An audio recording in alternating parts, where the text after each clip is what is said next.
திண்டுக்கல் அரசு மகளிர் கலைக்கல்லூரியில் முதலாம் ஆண்டு மாணவ மாணவிகளுக்கான ஒரு வார அறிமுக பயிற்சி முகாம் நடைபெற்றது.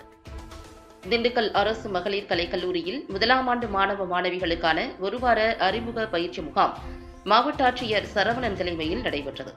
இந்நிகழ்வில் மாவட்ட ஆட்சியர் கலந்து கொண்டு பேசுகையில், மாண்புமிகு தமிழ்நாடு முதலமைச்சர் மாணவ மாணவிகளின் கல்வி மேம்பாட்டிற்காக பல்வேறு திட்டங்களை செயல்படுத்தி வருகிறார்.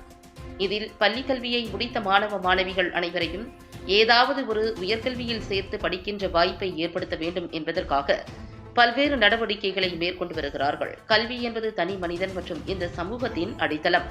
நாட்டின் முன்னேற்றத்திற்கும் தனி மனிதன் வளர்ச்சிக்கும் கல்வி முக்கியமானது. பெண்கள் உயர்கல்வி பயில்வதை உறுதி செய்யும் வகையில் தமிழ்நாடு அரசு புதுமை பெண் என்ற திட்டத்தை செயல்படுத்தி வருகிறது.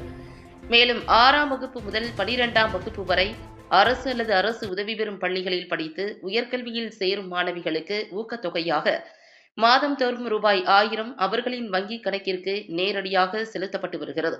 இத்திட்டம் இந்தியாவிலேயே தமிழ்நாட்டில்தான் செயல்படுத்தப்படுகிறது. மேலும் தமிழக அரசின் கல்வித்துறையில் உள்ள அம்சங்கள் கல்வி உதவித் தொகைகள், புதுமை பெண் திட்டம், தமிழ் புதல்வன் திட்டம், நான் முதல்வன் திட்டம், வேலை வாய்ப்புகள், கல்வி, சட்டம், சுகாதாரம், சைபர் கிரைம், தலைமை பண்புகள் போன்ற தலைப்புகளில் ஒவ்வொரு நாளும் நிகழ்ச்சிகள் நடத்தப்பட உள்ளன. எனவே இத்திட்டத்தை மாணவ மாணவிகள் பயன்படுத்திக் கொள்ளுமாறு கேட்டுக் கொள்கிறேன் என கூறினார்.